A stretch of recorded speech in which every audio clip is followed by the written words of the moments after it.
خلق فسوى والذي يقدر فهدى والذي أخرج المرعى فجعله غثاء أحوى.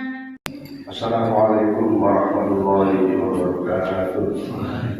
يا ربي بالمصطفى بلغ مقاصدنا واغفر لنا ما مضى يا واسع الكرم. يا ربي بالمصطفى بلغ مقاصدنا واغفر لنا ما مضى يا واسع الكرم. الحمد لله رب العالمين وبه نستعين على امور الدنيا والدين والصلاه والسلام على اشرف الانبياء والمرسلين سيدنا وحبيبنا وشفيعنا ومولانا محمد صلى الله عليه وسلم. قال الله تعالى سبحانك لا علم لنا الا ما علمتنا انك انت العليم الحكيم. رب اشرح لي صدري ويسر لي امري واحلل عقدة من لساني يفقهوا قولي. قال المصنف رحمه الله تعالى به ونفعنا به وبالمؤمنين في الدارين امين. Hadirin hadirat saudara ibu yang insyaallah senantiasa dirahmati dan diridhoi Allah. Alhamdulillah wa syukurillah kita diberi kekuatan oleh Allah bisa ibadah, bisa melakukan amaliyah ibadah secara terus menerus, secara konsisten, secara istiqomah, melaksanakan kewajiban kita, utamanya sholat 5 waktu, dan apalagi bisa berjamaah, lebih lagi berjamaah sholat subuh, saya kira sangat-sangat luar biasa fadilahnya. Tentu saja kita harus terus bermohon kepada Allah Subhanahu wa Ta'ala supaya ibadah ini tidak hanya kolo-kolo saja, sewaktu-waktu saja, tetapi terus-menerus istiqomah. Nah, untuk memotivasi dalam beribadah, biasanya kita ingin tahu fadilah-fadilah dalam sebuah ibadah. Sering saya sampaikan bahwa di antara keistimewaan umat Muhammad SAW, barang siapa yang sholat subuhnya itu berjamaah, maka seperti sholat semalam suntuk. Sekali lagi, barang siapa yang sholat subuhnya berjamaah, maka itu seperti sholat semalam suntuk. Di sisi lain, barang siapa yang bisa melakukan sholat subuh, sholatul rakaat al-fajr khairun minad dunya wa ma fiha, fadilahnya, pahalanya seperti mendapatkan dunia dan isinya. Sangat besar. Hanya persoalannya Allah berfirman, "Fala ta'lamu nafsun ma ukhfiya lahum min qurrati 'ainin jazaa'an bima kanu ya'malun." Pahala-pahala itu, fadilah-fadilah itu, balasan-balasan itu masih dirahasiakan oleh Allah. Nanti akan kita rasakan pada saat kita merasakan sakaratul maut, pada saat kita berada di alam barzakh dan kubur, lebih-lebih nanti kita pada saat ada di alam akhirat, maka akan merasa sangat-sangat menggembirakan, menyenangkan. Dan sebaliknya orang-orang yang meremehkan, mengabaikan daripada perintah-perintah sholatnya, tak mau berjamaah dan seterusnya, maka penyesalan demi penyesalan akan dia rasakan. Nah, para jamaah sekalian, kemarin kita bicara tentang wal baqiyatus sholihat, yang diawali dengan ayat wa yazidullahu alladziina ihtadaw huda, bahwa setiap kita manakala mampu melaksanakan ketaatan kepada Allah atas petunjuk yang Allah berikan kepada kita. Seperti tadi bahwa sholat itu wajib, jamaah itu fadilahnya begini, jamaah sholat subuh itu keutamanya begini begitu. Kemudian dijalankannya secara individu, secara masing-masing, maka itu akan merupakan wal-baqiyatus sholihat, amalan-amalan yang kekal pahalanya di sisi Allah Subhanahu wa Ta'ala. Amalan secara individu yang nampak maupun yang tidak nampak, baik dalam jasad kita seperti dari rumah berangkat ke masjid untuk sholat jamaah. Ini kan amalan yang nampak, yang kelihatan, ya. Yang nampak, yang kelihatan, secara luar kelihatan itu amalan. Maka insya Allah akan menjadi pahala yang kekal. Atau amalan yang tidak nampak, amalan yang tidak nampak, misalnya zikir-zikir di rumah, bapak ibu zikir sholawat 1000 kali, istighfar 1000 kali, atau la ilaha illallah wa la syarika lahu wa lahu yuhyi wa yumiitu ala kulli syai'in qadir, atau amalan apa saja, zikir kalimat thayyibah, itu kan tidak nampak, orang lain tidak tahu. Maka itu akan menjadi amalan yang kekal pahalanya di sisi Allah Subhanahu wa taala. Nah, kali ini saya akan menyampaikan, kalau yang tadi itu, wajazilullahu alladziina tadawwadu wal barakatuh sholihat itu adalah dalam surat Maryam ayat 19. Pagi ini saya akan menjelaskan, menyampaikan, yaitu dalam surat Kahfi. Allah berfirman, al-malu wal banuna zinatul hayatid dunya wal baqiyatus sholihatu khairun inda rabbika wa khairun hisab amala. Ini surat Al-Kahfi. Bahwa al-malu wal banuna zinatul hayatid dunya.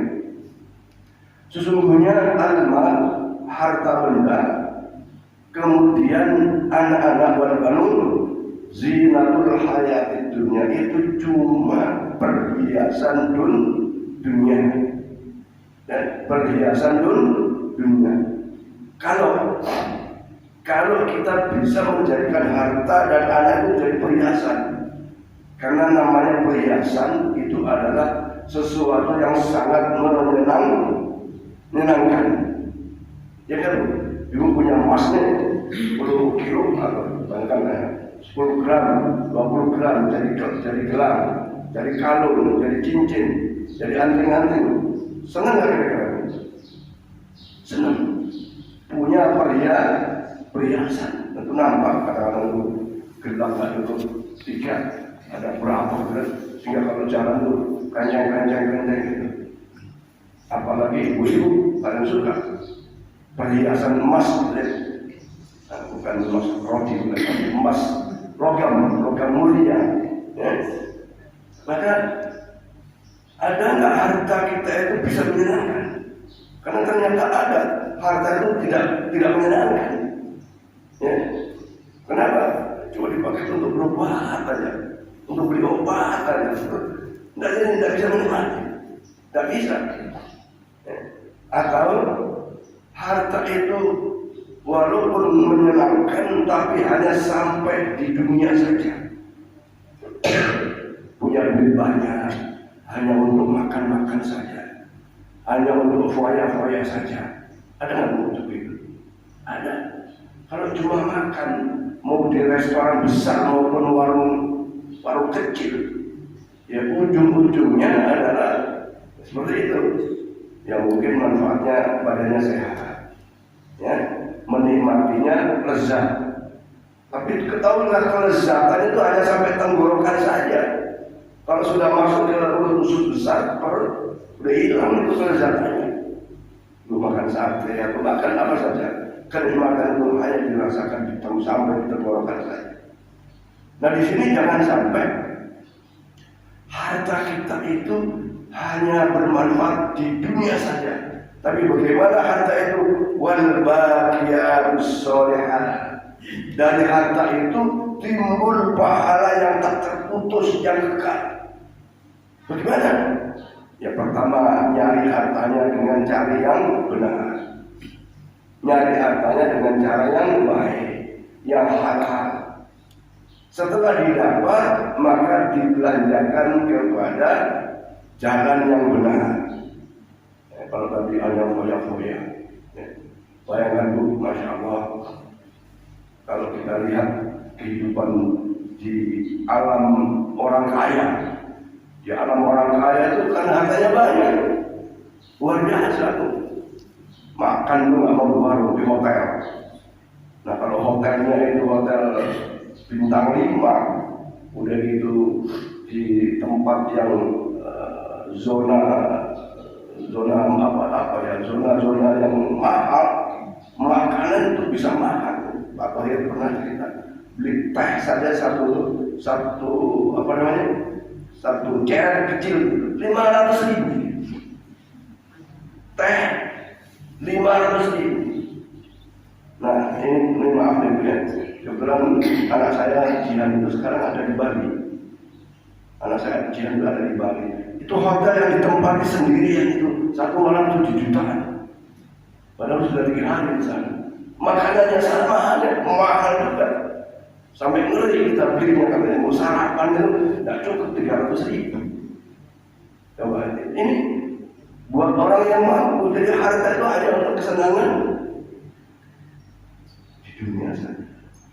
Tetapi sebaliknya, manakala harta yang Bapak Ibu peroleh dengan baik, dengan halal, kemudian bukan hanya untuk kepentingan perut, bukan hanya untuk kepentingan dunia saja, tapi diinfakkan, disedekahkan, dijadikan wakaf ini itu, maka dari harta itu akan menjadi al-baqiyatus sholihah, mendapatkan pahala yang tak terputus. Nah, hadirin sekalian, Bapak Ibu yang dirahmati Allah, tentang harta al-mal, memang orang yang beriman, orang Islam, kalau bisa menjadi orang kaya. Kenapa? Supaya bisa sedekah, supaya bisa zakat, tidak dilarang. Cuman kadang-kadang ini kita nih, ya udahlah, gitu cukuplah, udahlah, nggak usah ngoyo-ngoyo, udahlah. Cara meraih rezeki itu dengan konsep yang sederhana. Misalnya, yang dipikirkan berkaitan dengan harta itu hanya, ya yang penting untuk anak istri cukup makannya. Tidak punya mindset bagaimana kalau saya punya duit, nanti bisa bangun madrasah, bisa bangun masjid, bisa nyumbang ini, nyumbang itu, bisa untuk saudara saya, bisa untuk ponakan saya, bisa untuk terusnya. Nah di sini Allah berfirman dalam hadis itu bahwa ana inda dzanni 'abdi. Kalau seseorang punya pikiran mindset yang besar, ya Allah, banyakkan rezekiku ya Allah, supaya bisa rutin saya sedekah di masjid, sedekah di sini, sedekah di situ. Jadi bukan hanya untuk dirinya saya, bukan hanya untuk keluarga kecilnya saya, tapi ingin membantu yang lain, ingin mau pergi haji ya Allah, ingin mau umroh ya Allah, ingin begitu. Maka nanti turunnya rezeki itu, ya setahun akan sesuai dengan sangkaan sang hamba ini. Maka kalau rezeki itu dicari dengan misalnya udahlah kita dulu kok cuma lulusan SD misalnya, dan sisi pendidikannya, apalagi sekarang ijazah yang penting, udahlah cuma SD aja, cuma madrasah saja, cuma SM aja. Akhirnya itu posisi-posisi yang kita raih di dalam persoalan al-mal dalam dunia ini ya sekelas SD saja, sekelas SMA saja. Tapi kalau misalnya dia sampai ke perguruan tinggi, sarjana dan seterusnya, maka posisi-posisi itu akan bisa diraih. Dalam arti kalau kerja itu gajinya besar, kenapa? Karena di perusahaan besar. Kenapa? Ijazahnya pun besar. Nah, maka ayo kita mencoba bagaimana anak-anak kita ini yang masih kecil-kecil, kita fokuskan, kita arahkan kepada yang lebih besar, ya, kepada yang lebih besar lagi, apalagi istilahnya bagaimana anak kita lebih baik daripada kita sekolahkan, kita suruh ngaji secara baik supaya nanti dia kalau sudah ngaji bisa jadi nggak pernah jadi juara, tapi kalau ngajinya bagus akan jadi juara. Ya, sekolah sama aja, kalau anak ibu sekolah belajarnya nggak diperhatikan, mata pelajarannya ya itu saja, di rumah pun tidak diperhatikan, ya sekolah lulus tapi tak pernah menjadi juara di dalam sekolahnya, tak pernah ada prestasi di dalam sekolahnya. Maka mari kita harta itu kalau bisa kita raih dengan banyak, ya, dengan banyak maka akan lebih bagus untuk menumbuhkan mendapatkan al-baqiyatus sholihah. Kalau manusia sudah dikembangkan dengan lebar, dengan bagus, dengan kuat, banyak, kemudian yang dicapai baru segitu, maka di sini konsep sabar dan tawakal baru berlaku. Nah, boleh kita putus asa. Hadirin sekalian, yang kedua dari harta. Bagaimana harta tidak hanya dipakai hanya di dunia saja, tapi bagaimana harta itu untuk memperoleh al-baqiyatus sholihah, pahala yang tak terputus, dengan cara ya disedekahkan, diinfakkan, membantu keluarga, saudara dan saudara dan seterusnya. Yang kedua, wal banin, anak keturunan. Siapapun kita pasti ingin anak keturunan ini yang istilahnya doa kita itu adalah dzurriyyatina qurrata a'yun, anak keturunan yang enak dipandang mata. Ya, enak dipandang mata dalam arti akhlaknya. Ya, kalau wajahnya cantik juga alhamdulillah, tambah alhamdulillah. Bila wajahnya ganteng ya tambah alhamdulillah. Tapi akhlaknya bagaimana enak dirasakan oleh kedua orang tuanya. Rabbana lana min azwajina wa dhurriyyatina qurrata a'yun. Terus waj'alna lil muttaqina. Bagaimana anak bisa enak dilihat, enak dirasakan? Saya kira saya dan kita sepakat kalau anak durhaka itu pasti tidak menyenangkan. Walaupun yang ganteng, kadang-kadang nggak enak juga. Kenapa? Selalu menolong orang tua, selalu membantah orang tua, dan seterusnya. Dan isu ini nggak mau, isu ini nolak, isu ini lawan. Nah, bagaimana ini anak bisa menjadi al-baqiyatus sholihah? Ngerawat anak dapat pahala. Hasil merawat anak menjadi soleh solehah, dapat pahala yang tak terputus di sisi Allah Subhanahu wa Ta'ala. Memang berat Bapak Ibu, mendidik anak itu bagaimanapun menurut ahli pendidikan pasti dimulai dari usia dini, pasti dimulai dari usia kecil. Kalau ibu memulai mendidik ketaatan, ketawaduan, akhlakul karimah, budi pekerti dari usia SMA susah dan susah. Ngajari anak sholat kalau sudah mulai dari usia remaja itu susah dan susah. Ya, mulai dari usia kecil, ya, yang mungkin 2 tahun, 3 tahun sudah dibiasakan Qur'annya, dibiasakan sholatnya, di rumah diajarin. Maka itu nanti akan menjadi satu habitat kebiasaan yang akhirnya pada saat anaknya remaja, orang tua sudah nggak galau lagi, nggak susah lagi, nggak berat lagi. Kenapa? Sudah terbiasa, sudah terbiasa. Nah, maka ayo Bapak Ibu, kalau anaknya sudah gede-gede, ya coba cucunya dirawat yang baik. Ya, walaupun mendidik tidak ada istilah terlambat ya, tetapi ya menjadi kewajiban supaya apa? Qurrata a'yun, supaya apa? Supaya menjadi al-baqiyatus sholihah. Anak yang menjadi titipan Allah itu menimbulkan yaitu pahala yang kekal di sisi Allah Subhanahu wa Ta'ala. Maka didiklah anak-anak kita dari didikan yang kecil. Ini maaf Bapak Ibu sekalian, sekedar satu testimoni. Ya, kalau saya mengatakan itu tahaddus bin ni'mah sebagai satu kenikmatan yang perlu disampaikan untuk memotivasi yang lain. Saya mendidik anak-anak saya, utamanya dari istri saya itu dari kecil, umur 3 tahun itu sudah dilatih sholatnya, dilatih Qur'annya, sehingga waktu itu 4 tahun setengah sudah khatam 30 juz. Dampaknya, saya itu baru lihat 4 hari lalu, maaf ya, di rumah itu kan masing-masing ada Quran. Ternyata Quran yang saya baca di rumah di bawah mana saya, di bawah. Dia punya Quran sendiri, Begitu saya cari Quran saya nggak ada, ternyata di bawah anak saya bawa, saya lihat Quran anak saya.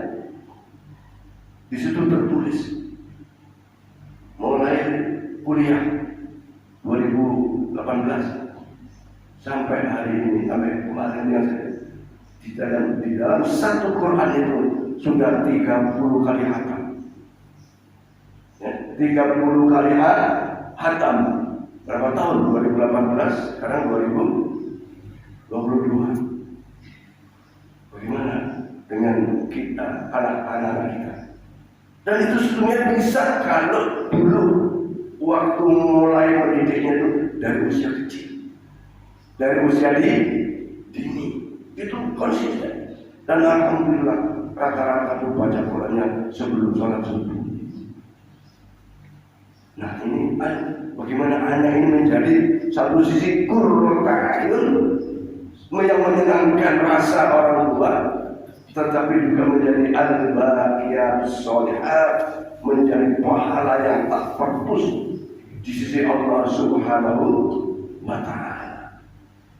Tentu saja mengkondisikan seperti itu bukan hal mudah, tetapi lebih baik istilahnya itu berat lebih dahulu, susah lebih dahulu, terus akhirnya senang. Ya, kalau seperti sekarang kan nggak mikir lagi tuh, ayolah ngajinya nggak perlu lagi, atau ngaji udah lagi, ngajinya sudah lancar dan membacanya sudah secara konsisten. Kenapa? Tadi dididik secara baik pada saat usia dini.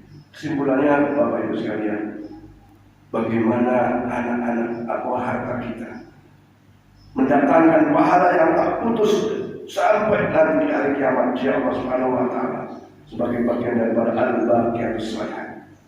Kedua, bagaimana al-banun yang merupakan perhiasan dunia itu juga menghantarkan kepada al-baqiyatus sholihat, yaitu pahala yang tak putus di sisi Allah Subhanahu wa ta'ala dari upaya kita mendidik anak-anak kita.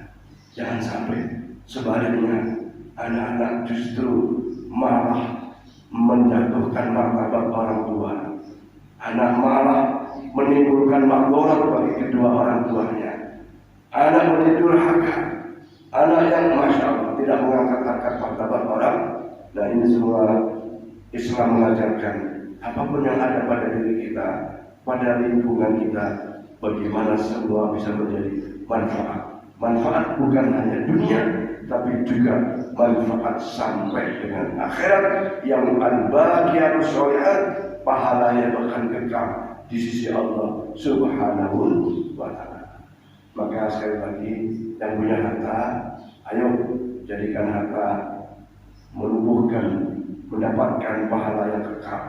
Bagi yang punya anak, ya anak atau cucu, ayo kita kondisikan supaya anak di satu sisi menjadi qurratu a'yun, menyenangkan, sisi lain akan mendapatkan al-baqiyatus sholihat, pahala yang kekal di sisi Allah Subhanahu wa ta'ala. Semua itu perlu pengorbanan,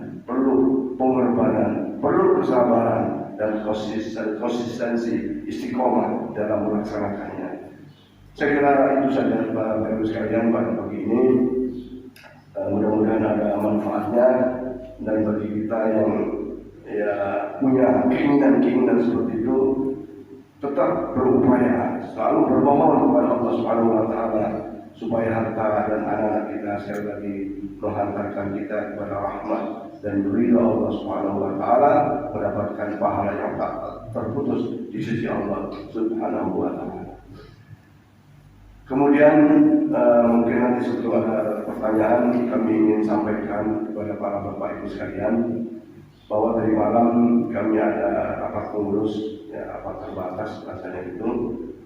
Rapat ini tujuannya adalah membuat satu materi untuk persiapan rapat besar. Pengurus masjid akan mengadakan rapat besar. Apa maknanya? Rapat yang kepingin dihadiri oleh sebagian besar umat Islam di komplek Duta Benari. Maka disebut rapat besar. Karena selama ini kalau rapat-rapat yang datang hanya belasan atau ya puluhannya itu sudah sampai 30. Tapi ya, nah yang itu aja. Tapi rapat besar yang akan kita adakan ini berharap dihadiri oleh sebagian besar warga Muslim komplek kita bandara. Ya kalau ibu-ibu minta diundang nanti diundang. Untuk apa rapat besar dilakukan? Yang pertama, kita akan bentuk yayasan Babus Salam. Untuk apa yayasan? Untuk supaya organisasi ini ada badan hukumnya, ya, ada legalitas hukumnya.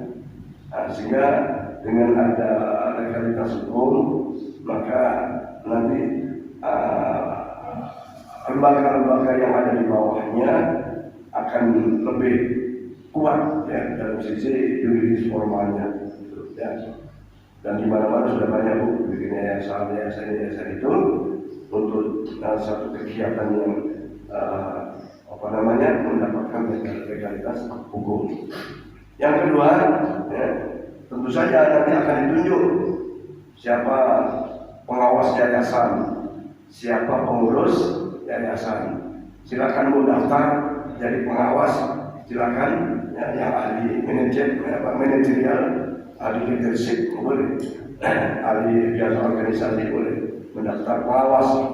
Kemudian pengurus, siapa nanti ketuanya, sekretarisnya, bendaharanya. Maka kita mohon yang hadir banyak ya untuk menampung aspirasi Bapak Ibu sekalian. Ya kalau ibunya nggak hadir, pesan sama bapaknya, Pak, nanti idenya ini Pak, usulkan ini Pak, misalnya. Kemudian dengan terbentuknya yayasan, maka akan ada perubahan di dalam lembaga-lembaga yang ada di bawah yayasan. Ada pergantian pengurus masjid, terutama ketua. Nah, ketuanya harus diganti, ya, ketua masjid diganti.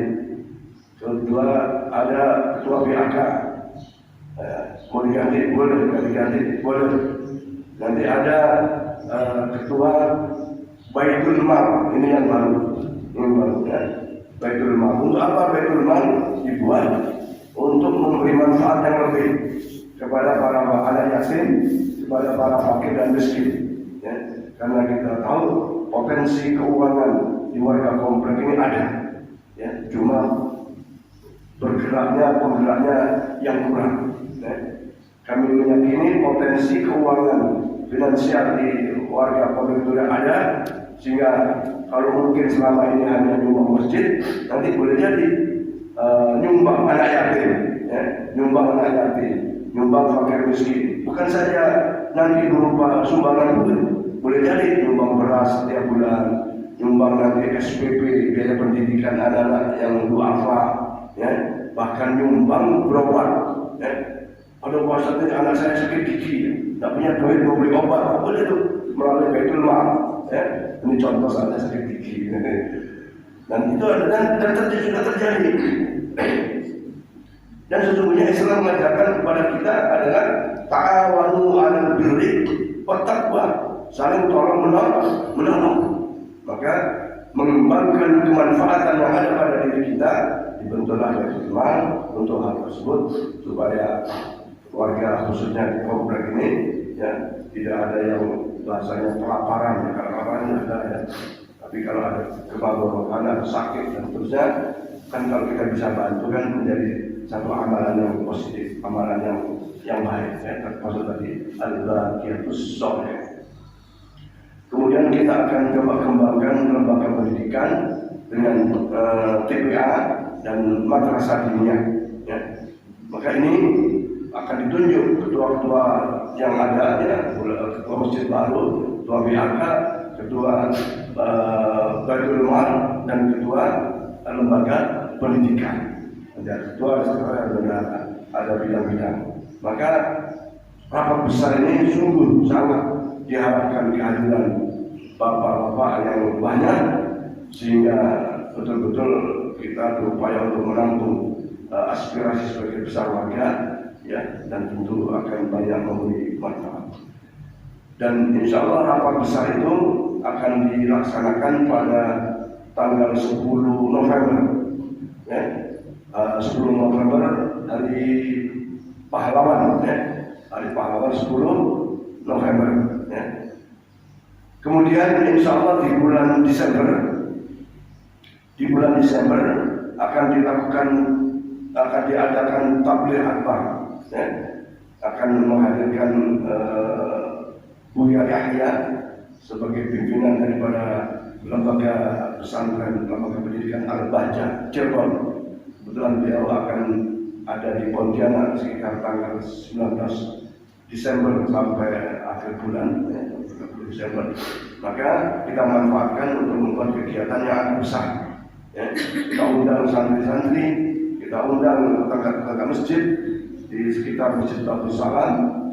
Intinya tabligh akbar ini dengan skala yang agak besar.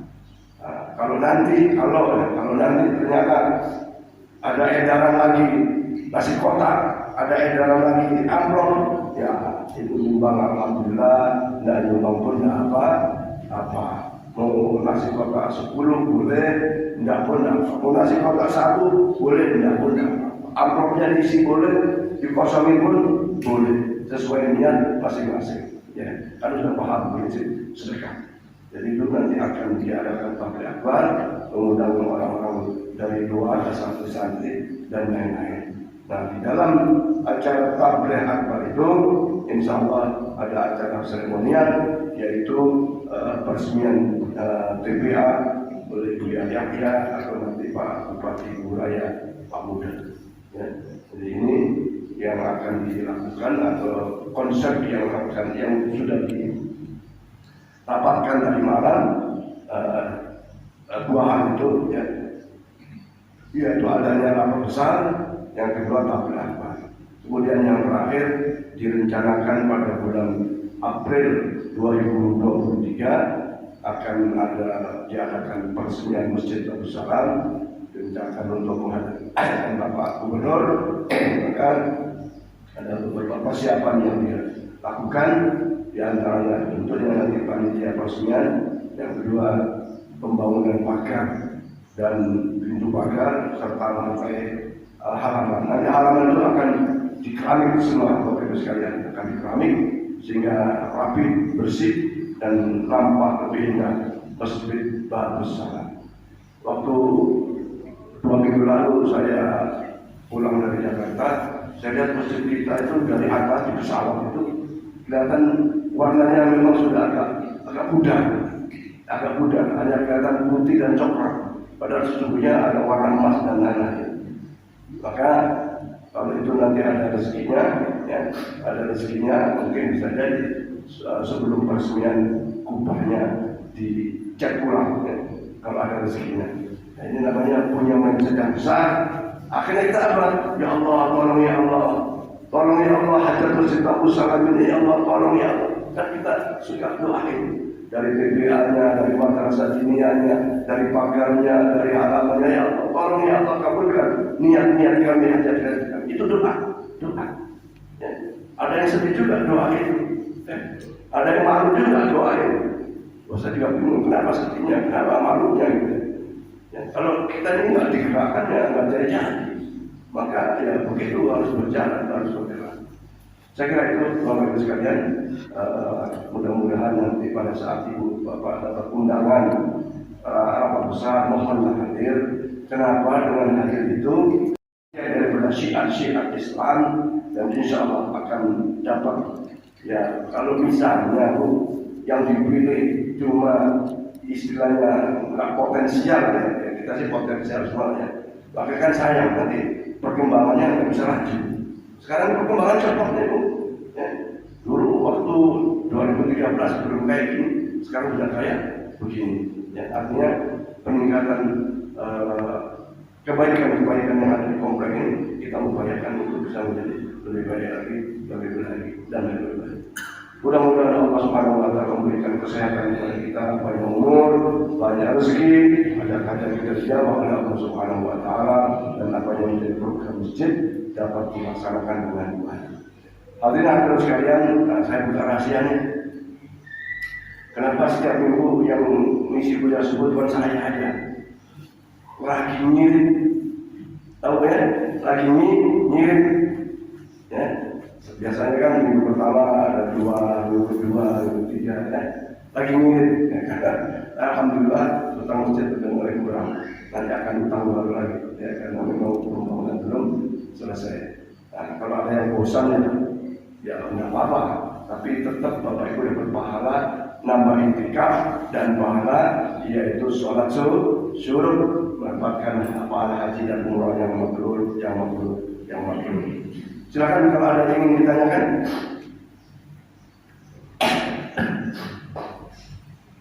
Ada yang tanya dulu? Masih berapa menit lagi Pak? 6. Masih lama. Ayo, coba ada yang punya usul, punya saran, punya pendapat, sampaikan. Silakan. Assalamualaikum warahmatullahi wabarakatuh. Kalau dari saya tadi disampaikan di akhir kuliah subuh pada sore hari ini, pagi hari ini, tentang adanya rencana peresmian gedung TPA. Seperti yang kita saksikan, posisi sekarang gedung TPA itu kalaulah bisa dihitung-hitung, kemarin coba kita hitung itu sekitar 30-an juta rupiah. Waktu yang dari rencana yang tersedia itu kan di bulan Desember. Posisi sekarang adalah di bulan Oktober tanggal 22 ya, 23. Artinya masih ada jeda waktu untuk menyelesaikan pekerjaan penyempurnaan gedung TPA, Madrasah Diniyah dan Sekretariat Masjid Bagus Salam. Kalau ini yang direncanakan akan satu paket dengan peresmian dengan kegiatan takbir akbar yang akan insya Allah akan mendatangkan Buya Yahya. Oleh sebab itu, karena kebetulan kami waktu itu ditunjuk sebagai koordinator dan kegiatan ini agak vakum, boleh dikatakan sudah 1 bulan lebih ini tidak ada kegiatan karena tidak ada dana.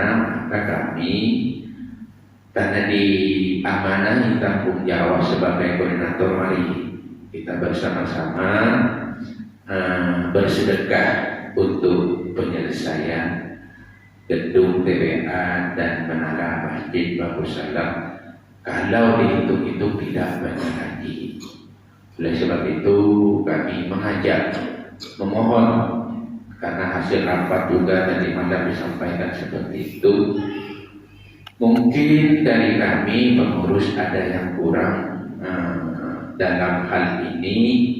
Oleh sebab itu kami yang diamanai untuk penyelesaian ini, yuk kita sama-sama. Kalau ada yang mau ganjal silakan ditanya dengan pengurus masjid.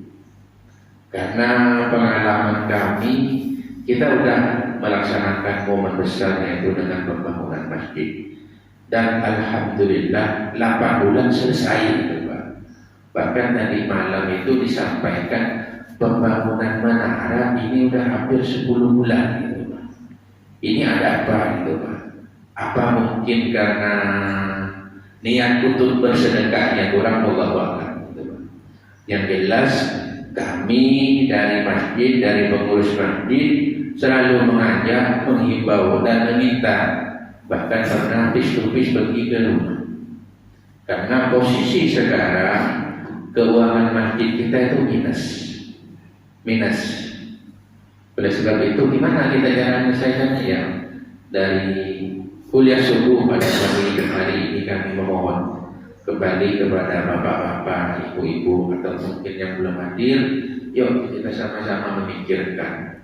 Kita semua sudah tahu sedekah itu seperti apa pahalanya. Oleh sebab itu ya kadang-kadang kita harus sering mengingatkan, menyampaikan. Bahkan kalau berkirim surat dari masjid ini mungkin sudah terlalu sering, maka kami di masjid ini kadang-kadang ngeri, Ibu. Karena ada, walaupun tidak semuanya amplop lagi yang berbagi. Jadi perlu kami juga sampaikan, kami selaku pengurus di Masjid Bagus Salam ini yang diamanai untuk mengkoordinator segala macam kegiatan yang sudah diprogramkan masjid, bagi kami itu harus selesai dan harus tuntas. Ya gimana caranya? Karena masjid ini punya warga komplek dan jemaah Masjid Bagus Salam. Oleh sebab itu sekali lagi, karena ini waktunya tinggal 1 bulan lagi, kalau ini tidak kita sama-sama mempunyai tiket, kalaulah 30 juta lebih, kalau itu kemarin itu dengan upahnya 35 juta. Kalaulah kita nih ada 100 orang muslim di komplek, tidak sampai 1 juta Pak, 1 orang. Mungkin dengan 300.000 selesai urusannya. Oleh sebab itu kami selalu berharap sumbangan Bapak, pemikiran Bapak, bahkan doa-doa dari Bapak dan jemaah masjid untuk dapat menyelesaikan kegiatan pembangunan menara dan TPA Masjid Bagus Salam. Saya pikir itu yang dapat kami sampaikan, dan kami selalu berharap, terus berharap gitu. Warga komplek utama Mandala ini sangat kompak dari segala kegiatan yang kami lihat. Jadi sayang kalau bisa sedikit ini kan, kalau kita masuk ke duta bandara, ini belum terenjang. Padahal itu sudah dikasih baliho oleh pengurus. Ini loh kekurangannya. Kalaulah waktu pemasangan baliho itu kurangnya masih 100 juta lebih, sekarang sudah masuk lagi Pak kurangannya. Walaupun sebenarnya minusnya bertambah, tapi alhamdulillah dalam minggu ini juga berkurang gitu Pak. Dan sebab itu sekali lagi kami menyampaikan, yuk kita sama-sama memikirkan gimana penyelesaian proyek kita ini tentang pembangunan TPA dan menara Masjid Bagus Salam. Dan sebab itu dari kami, saya akhiri, kurang lebihnya kami mohon maaf. Billahi taufiq wal hidayah. Assalamualaikum warahmatullahi wabarakatuh. Saya kira ya cukup jelas ya yang disampaikan Pak Wahid. Ada tambahan lagi mungkin? Tidak ada. Waktu suruh telah tiba. Maka yang terakhir, saya secara khusus mohon bantuan doa dari Bapak Ibu sekalian. Mudah-mudahan doa Ibu Bapak sekalian ini mengabulkan Allah kabulkan hajat anak saya, yaitu si Jihan. Dia ini sedang mengikuti namanya PKPN ya, di Jakarta. Prosesnya tinggal 2 lagi, yaitu tanggal 24-26 cek kesehatan dan cek kejiwaan di Jakarta. Dan setelah itu baru presentasi di depan para deputi gubernur Bank Indonesia untuk mohon doanya supaya berhasil sehingga menjadi staf Bank Indonesia secara resmi, ya, tidak secara secara resmi lah. Dan alhamdulillah dari manapun kirim foto-foto itu, foto bersama wakil gubernur Bank Indonesia, dan mendapatkan respon yang baik karena memang dalam kegiatannya itu satu sisi ada workshop, kemudian ada catering juga. Catering itu main-main, tapi main-main berhadiah, kebetulan berhadiah sehingga tampil dan mendapatkan respon positif. Jadi mohon keikhlasan untuk berdoa dengan surat Al-Fatihah. Mudah-mudahan anak saya berhasil, termasuk anak-anak kita semua ya, yang sedang sekolah, yang sedang berkarir. Bahkan kita doakan manakala ada di antara anak-anak kita yang sedang sakit, ya. Dan dengan anak Pak Haji sakit di sini kan masih berapa kali lagi Pak? 2 kali sekali lagi kemo, kita doakan mudah-mudahan mereka semua dalam keadaan sehat, penyakitnya diangkat oleh Allah Subhanahu wa Ta'ala, hadap-hadapnya dijawab bagi anak kita berprestasi dunia dan berprestasi akhirat. Ala hadhihi alhamdulillah wa syafa'at Rasulullah wa li wal haja kullu fi hadzal jama' khususan. Al-Fatihah. A'udzu billahi minasy syaithanir rajim. Alhamdulillah rabbil alamin. إياك نعبد وإياك نستعين اهدنا الصراط المستقيم صراط الذين أنعمت عليهم غير المغضوب عليهم ولا الضالين. بسم الله الرحمن الرحيم. الحمد لله اللهم صل على سيدنا محمد وعلى آل سيدنا محمد. اللهم صل على سيدنا الفاتح بالحاضر لما سبق ناصر الحق بالحق والهادي إلى صراطك المستقيم صلى الله على حق وقدره ومقدار العظيم. اللهم اغفر لنا ذنوبنا ولوالدينا كما ربنا صغيرا. اللهم يسر أمورنا وأمور الدنيا والآخرة. اللهم اشف امورنا مع الراحه في قلوبنا واجسادنا مع السلامه والعافيه وحسن مقاصدنا في هذا المقصود الجماعه وقضي جميع حاجاتنا يا الله. قبل حاجات kami semua ya Allah. وقضي حاجاتنا يا الله. قبل حاجات kami semua. وقضي حاجاتنا يا الله. قبل حاجات keluarga besar jamaah masjid Darussalam ya Allah. Hajat dunia maupun hajat akhirat ya Allah. Bihaqi sayyidina Muhammad sallallahu alaihi wasallam wa bijahi Rabbana taqabbal minna innaka antas samiul alim wa tub alaina innaka antat tawwabur rahim.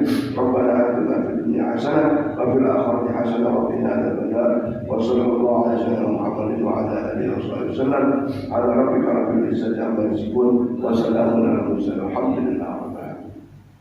Insyaallah pagi ini saya akan ke Jakarta hampir 1 minggu lebih ya, Pak Amaliyah yang ada jalan terus, kemudian semua dalam keadaan sehat walafiat. Wallahu khairan wa billahi wa maaf. Wassalamualaikum warahmatullahi wabarakatuh. Sallallahu alaihi Muhammad sallallahu alaihi wasallam. Sallallahu alaihi Muhammad sallallahu alaihi wasallam. Sallallahu alaihi Muhammad sallallahu alaihi wasallam. Sallallahu alaihi Muhammad sallallahu alaihi wasallam. Sallallahu alaihi Muhammad ya Rabbi salli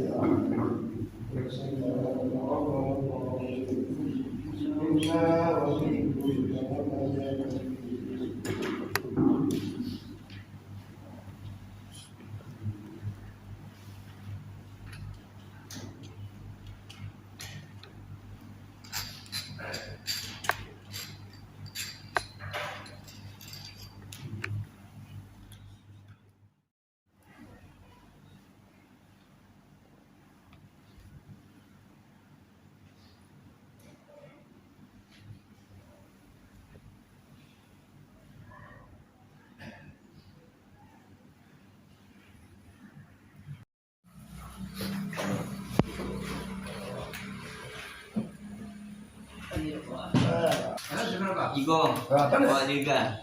Berapa nih? Bawa liga. Iya, itu.